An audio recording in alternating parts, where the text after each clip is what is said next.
Bismillahirrahmanirrahim. Children, today we are starting a new topic, non-finites. You have learned so far up till now that there are two kinds of verbs in English, finite, non-finite. Finite means bound, tied, connected. Finite verbs are bound, they are connected. They are attached by the person and number of the subject. Another recognition that we can make of finite verb is a verb that changes its form when the tense is changed is called finite verb. And what are non-finite verbs? A non-finite verb does not have tense. It is not limited by the number of the person of the subject. Limited, it's not dependent. It does not have to change its form according to the subject. Here, as the tense changes, so does the verb. But here, it does not. You have already learned up till class 7, from even in 6 you must have learned the subject-verb agreements and the non-finites.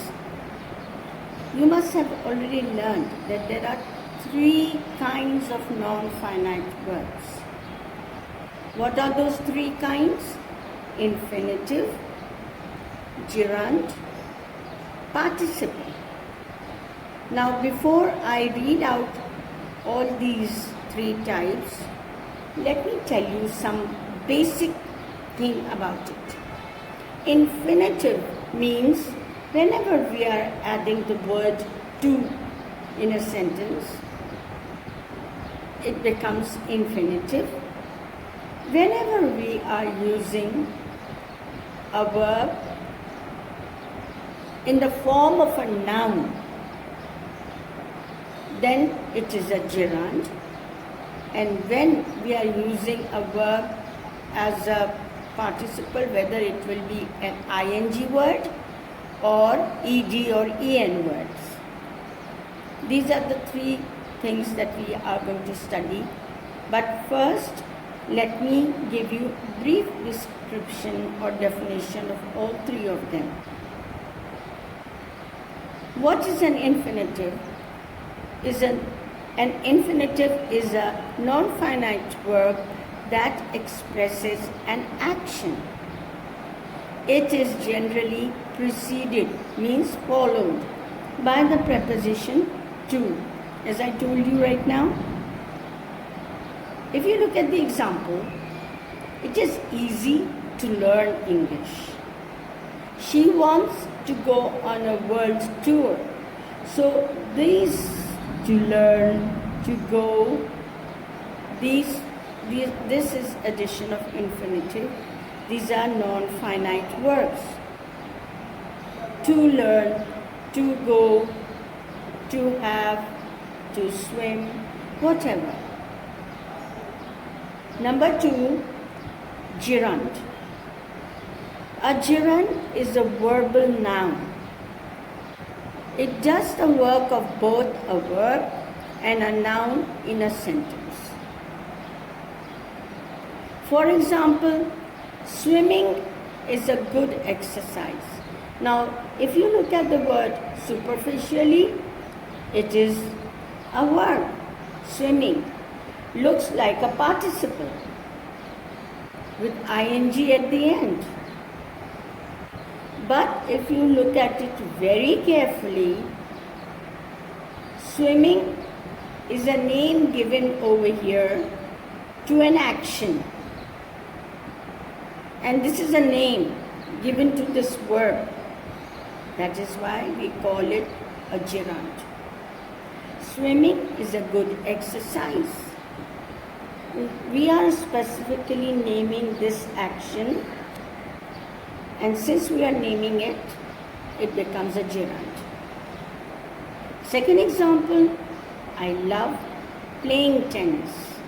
Playing, no doubt, looks like a word to us. But here it is defining why that person loves. What does it love about tennis? He likes playing tennis. He did not say, I love tennis.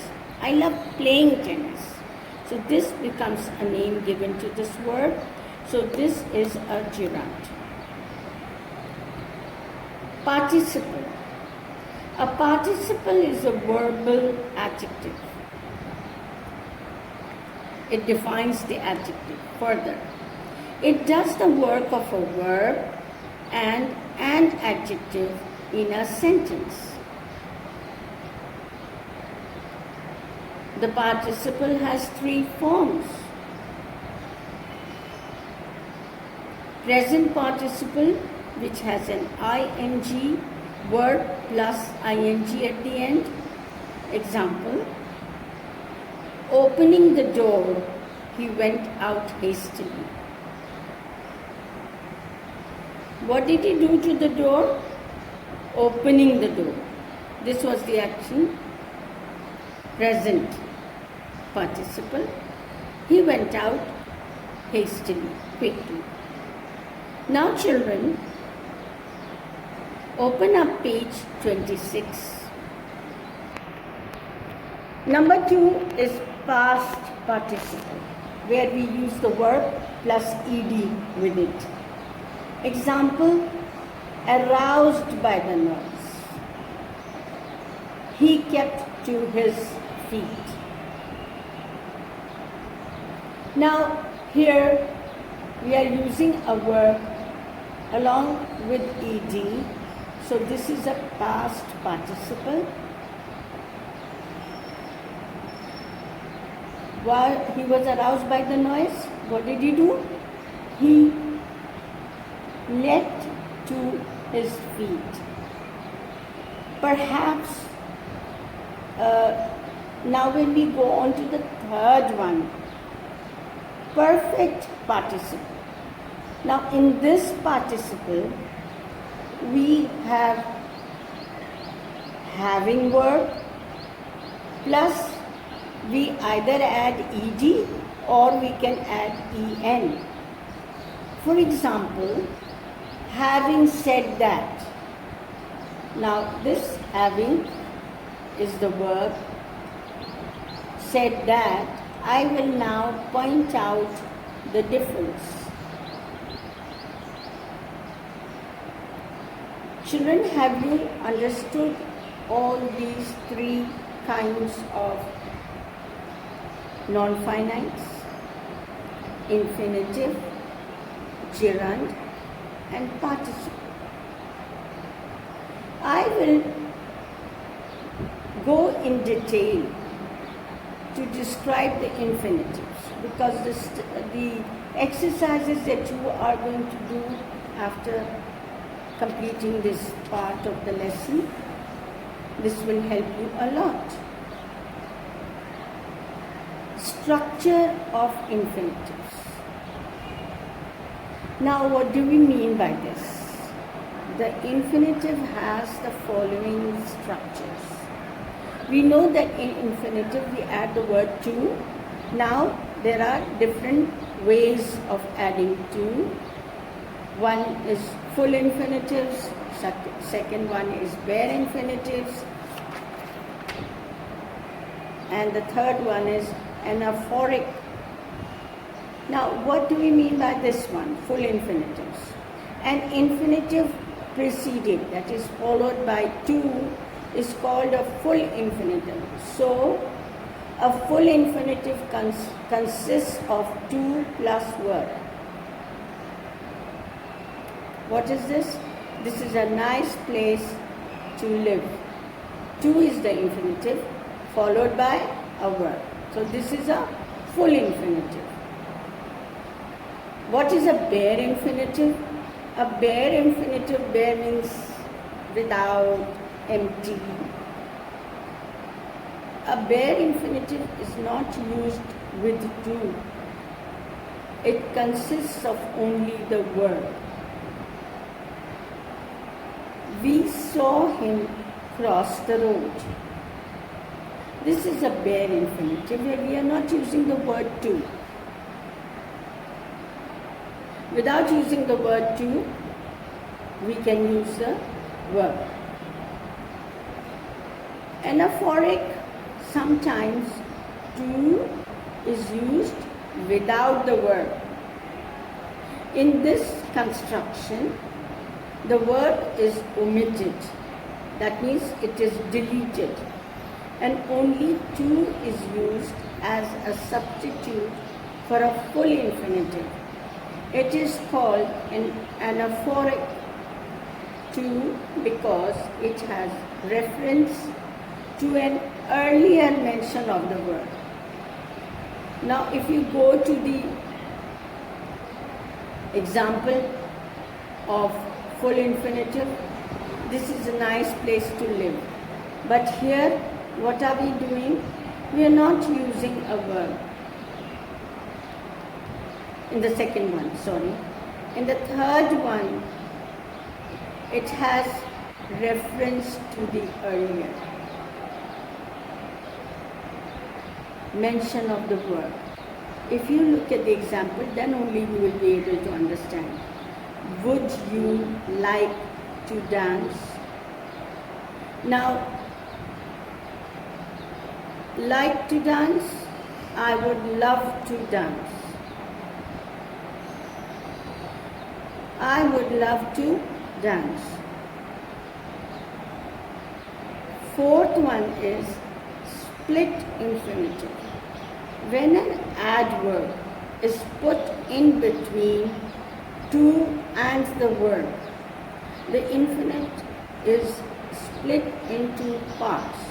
It is divided into two portions and referred to as a split infinitive. What is the example? I request you to infinitive kindly grant the verb. So we have a word in between the infinitive and the verb. Is it clear? I request you to kindly grant me leave.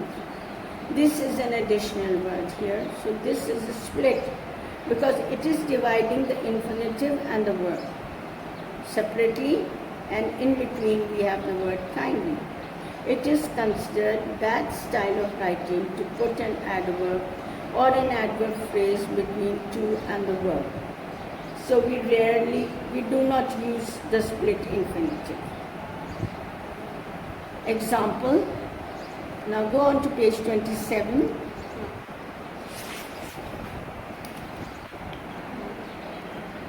Example, I advised her to at once report on duty. I advised her to report on duty at once.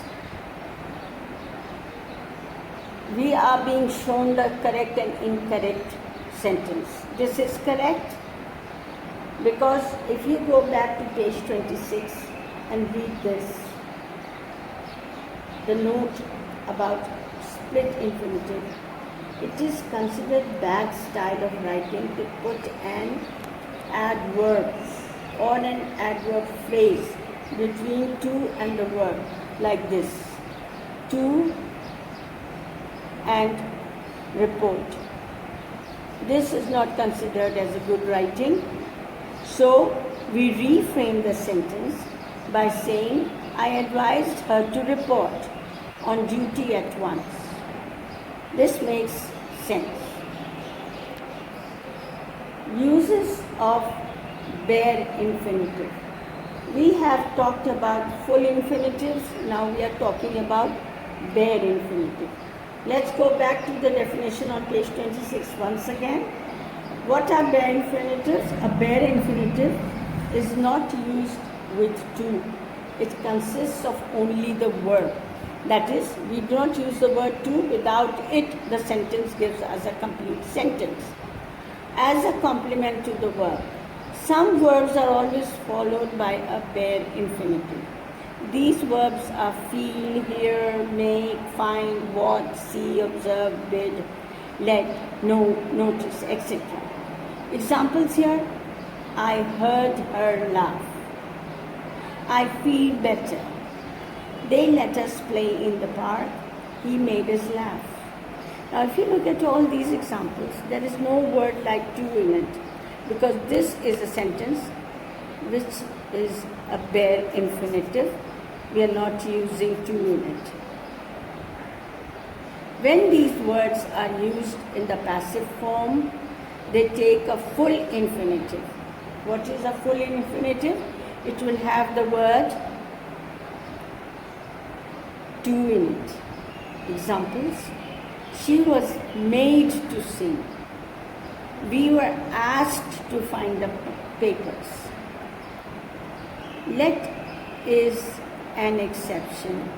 It takes a bare infinitive in both active and passive form. I let out the house to my friend. The house was let out to my friend. In both the cases, whether it is active or passive, we are not using to in it. It's a bare infinitive. Example of bare infinitive. Now this was bare infinitive is used as a complement of the verb. Now we are discussing as a complement to some expressions. Some expressions in English are always followed by a bare infinitive.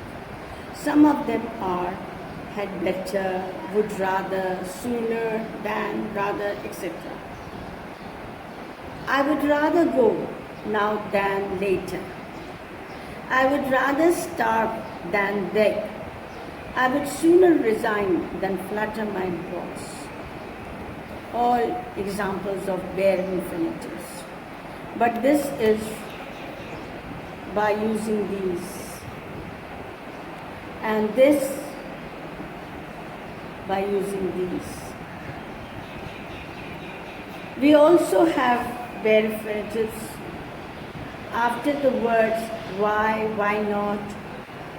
They are also used without the word to. Examples: why worry? Without saying why to worry, we say why worry? That means why should we be worried? Why not take a taxi? A suggestion. All these WH words. In both the sentences above, it would be incorrect to say why to worry, why not to take a taxi. It's a wrong English. Just simply say why worry? Why not take a taxi? A question put without using the word to. Another example: what other expressions we can think of with the expressions but, except, help? In these cases, the examples: he helped me carry the luggage. Is there a word to in it? No. She does nothing but gossip all day. I do anything except tell a lie. So in each of these cases, we are not using the word to because we have these expressions: but, except, help. Children, what is important? After I explain this last part, I will review this whole thing so to make it clearer to you. After models, what are models? May, must, okay? She may not come tomorrow. You must carry your driving papers with you in the car. Now, turn to page 28. On page 28, we have infinitive forms. Those were the structures. Now let's see. The infinitive structure consists of to plus verb, and it does not have tense. But an infinitive can express continuous and perfect tenses. The forms of the infinitive can be simple present, to plus verb. I am going to write a letter to my friend. It can be present continuous, to plus be plus ing. And the example, she was supposed to be studying in the morning. Present perfect, to plus have plus past participle. The train was supposed to have left the station at 10 o'clock. The fourth present perfect continuous. To plus have been plus past participle. To have been working and studying simultaneously would have required a lot of effort. Passive, to plus be plus past participle. Example, this work has to be done now. The infinitive form can be further subdivided into two categories, the simple infinitive and the gerundial infinitive. Now this is very important for you to understand, because if this concept is not clear to you, you will not be able to do your exercise C or D. There are two types of infinitives. One is called as simple infinitive, the other is called gerundial. Why are they defined in these two manners? Let's read and understand. When the infinitive functions, that is works, as a noun in a sentence, it is called a simple infinitive. She began to sing. An infinitive may be part of an infinitive phrase which works functions as the qualifying infinitive in a sentence. This is called a gerundial infinitive. She began to sing for the audience. Go on to page 29.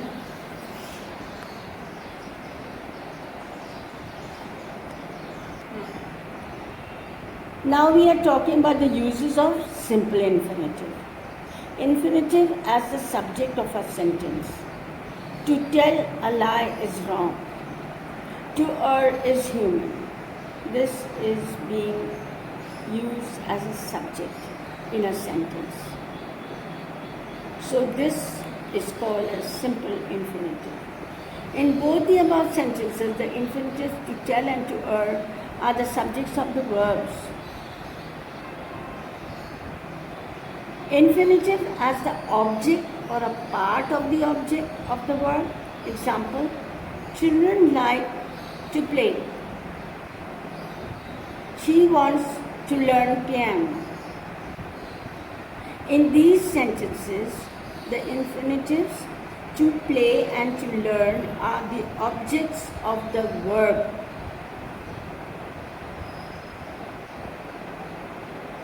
As the object to a preposition. Example, the train is about to leave. As the object of a preposition, about. The speaker is about to begin the speech. Here the infinitive to leave and to begin are the objects to the preposition about. Infinitive as a complement to the verb. These are all different uses of infinitives. Now we have come to this one. Infinitive as a complement to the verb. Our plan is to remove illiteracy. To do what? To remove the verb. The custom here is to rub noses. In the above sentences, the infinitives to remove and to rub are functioning, are working as the complements to the verbs. What verbs? Remove and rub. Infinitives in apposition to a noun or a pronoun. Example, her goal to win. Her goal to win this match is unrealistic. Infinitives in apposition to a noun or a pronoun. her goal to win this match is unrealistic. His decision to leave the country is sad. In these sentences, the infinitives to win and to leave give additional information about the nouns goal and decision. Therefore, they are in opposition to the nouns. The infinitive can connect two clauses. This is interesting. He came back to learn his family had left the town. He came back is one clause. The infinitive to learn his family had left the town is the other clause. In this sentence, he came back is the principal clause and his family had left the town is the subordinate clause. The infinitive to learn is the connector. The simple infinitive can either be used with active or passive meaning. When the infinitive refers to the subject of the sentence, it is used in the active sense. He is too old to walk. The explanation is he is so old that he cannot walk. In this sentence, the infinitive to walk refers to the subject he. Therefore, the infinitive has been used in the active sense.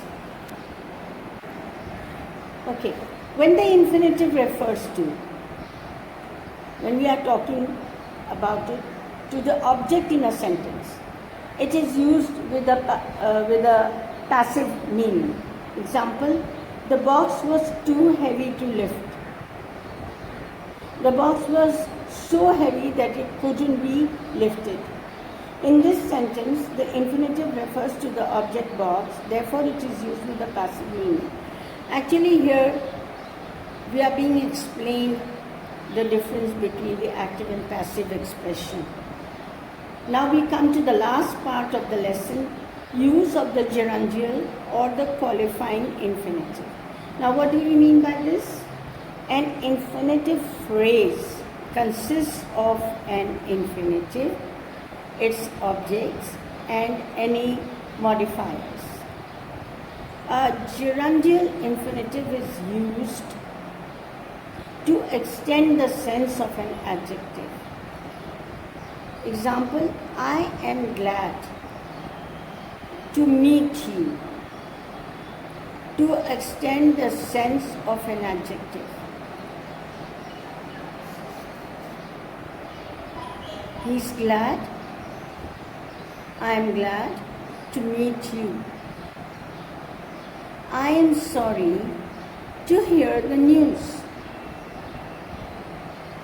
In these sentences, the infinitive to meet and to hear are extensions of the adjectives glad and sorry. Some other adjectives that are followed by infinitives are angry, happy, fortunate, likely, lucky enough, etc. To extend the sense of a noun. This was to extend the sense of an adjective. Now let's take the example of when it is being used as an extension for the sense of a noun. Please give me some water to drink. I have no place to stay. Now, water and place. In these sentences, the infinitives to drink and to stay are extensions of the nouns. He's asking for some water to drink, asking for some place to stay. So this is an extension for the sense of a noun. To extend the sense of a verb. This was for adjective, now this is for noun, and now this is for verb.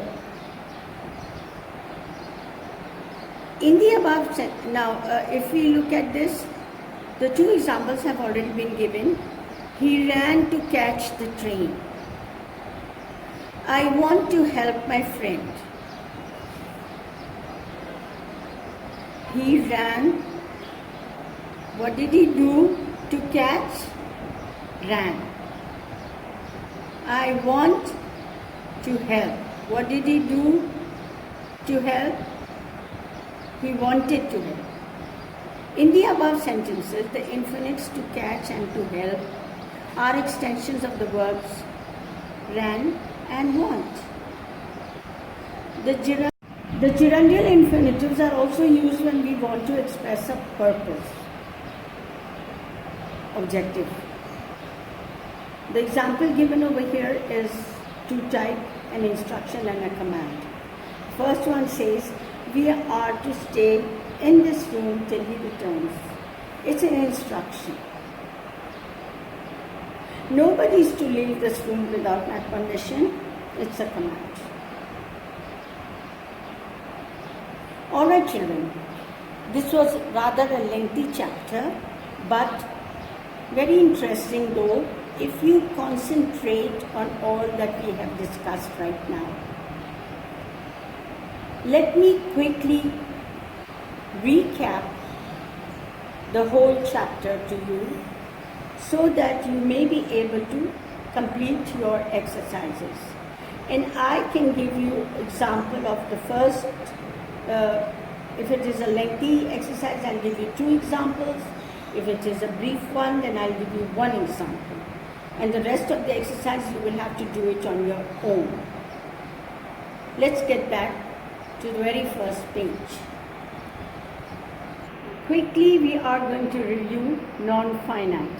What are non-finite verbs? Finite and non-finite, the difference between the two. I would want you to write down the definition of finite verbs and non-finite from your book.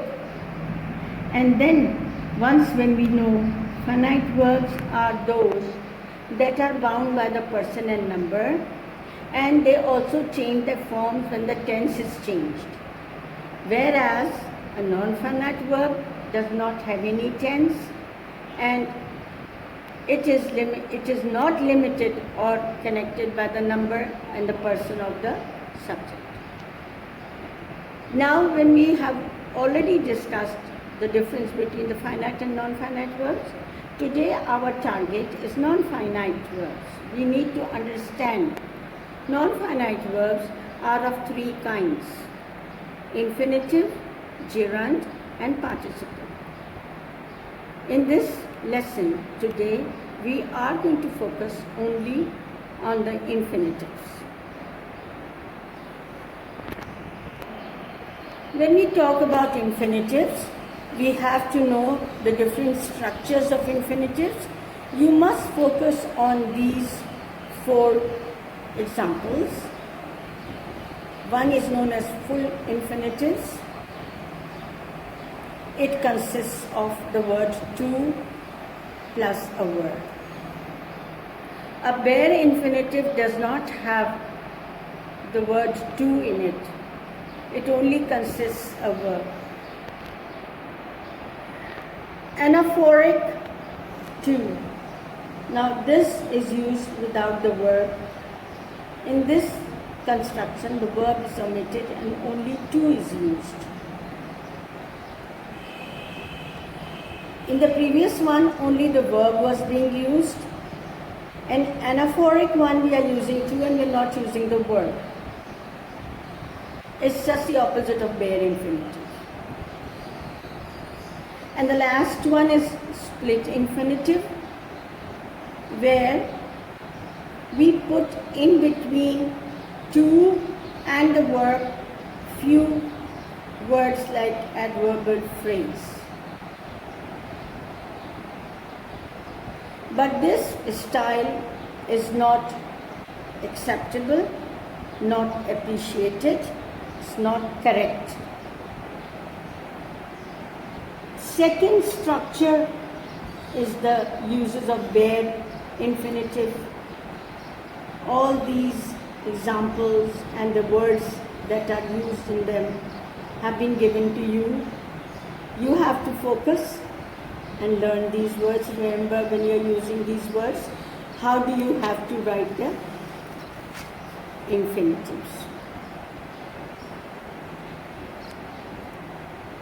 The bare infinitive is used as a complement to verb, as a complement to expressions, after the words, the why words, with the expression but, except, help, and after modals.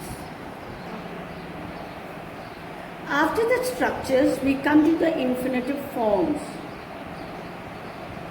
There are 5 of them. Simple present, where we use to plus verb. Present continuous, where we use to plus be plus ing.